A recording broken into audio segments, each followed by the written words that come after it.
یقین جانی ہم نماز کو سمجھے نہیں، نماز سے کیا ہوتا ہے، نماز سے کتنی ہلچل مچتی ہے عرشوں پر، یہ ہم سمجھے ہی نہیں، یہ ہم نہیں سمجھے۔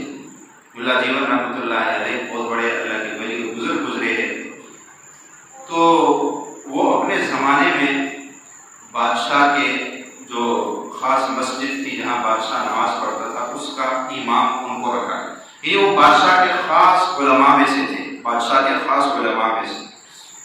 بادشاہ نے، بلکہ بادشاہ کے بیٹے اس سے پڑھتے تھے، اس دور میں کالج اسکول کی چیزیں تو تھی نہیں، تعلیم تھی، وہ لوگ جا کے علماء سے سیکھتے تھے۔ تو یہ آج کل تعلیمیں دو ہو گئی، یہ دینی ہے یہ دنیاوی، وہاں سب مکس چل رہا ہوتا تھا، دینی تعلیم کے ساتھ دنیاوی تعلیم بھی دی جاتی تھی۔ تو بادشاہ کے بیٹے اس ملا جیون رحمۃ اللہ علیہ سے پڑھتے تھے۔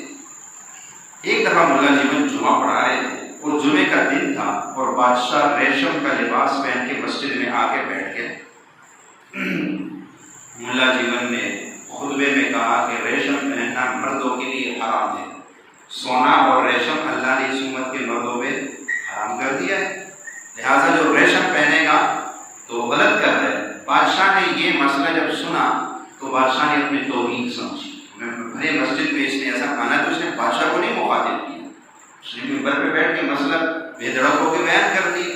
عالم کا کام ہوتا ہے کسی کو طنز نہیں کرنا، کسی کا دل نہیں دکھانا، شریعت کو بیان کرنا ہے۔ کوئی مانے تو ٹھیک ہے، اب یہ پنکھا ہے، اب یہ چلتا نہیں ہے، میں ڈنڈا لے کے اس کو گھمانا شروع کر دوں، کب تک میں گھماتا رہوں؟ یہ ڈنڈے سے ہی نہیں، میں اس کو کب تک چلاؤں گا جب اس کے پیچھے کرنٹ ہی نہیں آ رہا۔ جب اپنا ہی ایمان کے اندر سے سوچ چکا تو ڈنڈے سے اور اس سے تو کب تک بندہ کسی کو نمازیں پڑھائے گا اور دین پہ چلے؟ ہاں اتنا ہم کہہ سکتے ہیں، نماز پڑھو، نہیں پڑھو گے تو یہ ہوگا، زکوٰۃ دو، نہیں دو گے تو یہ ہوگا، حرام نہ کرو، کرو گے تو یہ ہوگا۔ یہ تو عالم کا حق بنتا ہے بیان کر، تو اس نے مسئلہ بیان کر دیا تو بادشاہ کو اس پہ بڑا غصہ آیا کہ اس نے میری توہین کی۔ جب جمعے سے فارغ ہوا بادشاہ نے اس کی گرفتاری کا آرڈر دے دیا، وہ اس کو گرفتار کرو۔ اب گرفتاری کا مطلب یہ ہے کہ اس کو جیل میں بند کر دو یا پھانسی بھی جڑاؤ، اس نے میری توہین کی ہے۔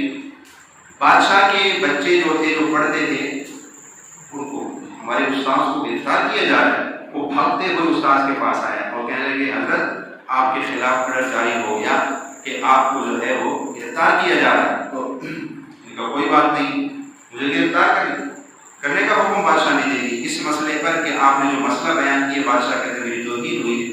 ملا جیون نے کہا کوئی بات نہیں، چلو بچوں میرا لوٹا اور مسلح لے کے آؤ، میرا لوٹا اور مسلح لے کے آؤ۔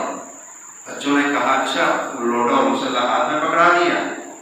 اس نے کہا ٹھیک ہے، وہ مجھے گرفتاری کا آرڈر دے گا، میں اس کے خلاف اوپر عدالت میں کیس دائر کروں۔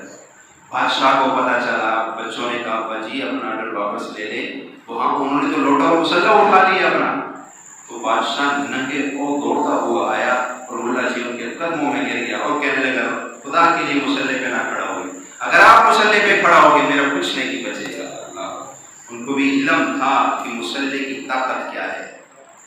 آج تو مسلمان، میرے مرشد فرماتے ہیں آج تو مسلمان جو ہے اس کو یہ عجیب سا لگتا ہے کہ مسلح سے بھی روٹی ملتی ہے۔ کسی کو کہو نا نفل پڑھو، نماز پڑھو، اللہ رزق میں برکت دے گا، کہ مرشد کیا باتیں کر رہے ہیں، وہ کام کرو گا تو کچھ آئے گا۔ یقین ہی ختم ہو گیا کہ مسلح سے بھی روٹی ملتی ہے کہ نہیں۔ میرے مرشد فرماتے جب ہم مسلح کو وقت دیتے تھے تو ہمارا وقت عدالتوں میں نہیں لگتا تھا، کچہریوں میں نہیں لگتا تھا، عدالتوں میں، کچہریوں میں، تھانوں میں، ہسپتالوں میں وہ وقت نہیں لگتا تھا جب ہم مسلح کو وقت دیتے تھے۔ اور جب سے ہم نے مسلح کو وقت دینا چھوڑ دیا، مسلح کا مطلب یہ کہ نماز کو، ذکر کو، دروس شریف کو، قرآن کو وقت دیتے تھے، تو اس دور میں پھر ہمارا وقت فضول جگہوں میں نہیں لگتا۔ اور جب سے ہم نے وہ وقت مسلح اور نماز کو دینا بند کر دیا، وہی وقت آج اللہ عدالتوں میں گزروا رہا ہے، وہی وقت آج کچہریوں میں لگ رہا ہے، وہی وقت آج ہسپتالوں میں لا علاج بیماریوں کے نام پہ لگ رہا ہے۔ لگتا ہے کہ نہیں لگتا؟ ہاں، ایک اللہ والے کے پاس ایک شخص آیا، کہنے لگا حضرت راوی دریا خشک ہو گیا، راوی دریا خشک ہو گیا۔ اس نے کہا راوی دریا تو اس وقت خشک ہو گیا جب ہماری آنکھیں خشک ہو گئی، جب ہماری آنکھوں میں پانی تھا راوی دریا میں چلتا تھا۔ اس کے اندر بھی پانی اچھل اچھل کے چل رہا ہوتا تھا، اور جب سے ہمارے آنکھوں کا پانی خشک ہو گیا، زمین بھی خشک ہو گئی، ساری نعمتیں اندر کر لی ہے۔ رب کعبہ کی قسم، اگر آج بھی مسلمان کی آنکھوں میں پانی آ جائے، آج بھی مسلمان کی آنکھوں میں پانی آ جائے، تو یقین جانیے اللہ تعالیٰ وہی برکتیں پھر سے ہمیں لوٹا دے، وہی برکتیں پھر سے ہمیں لوٹا دے۔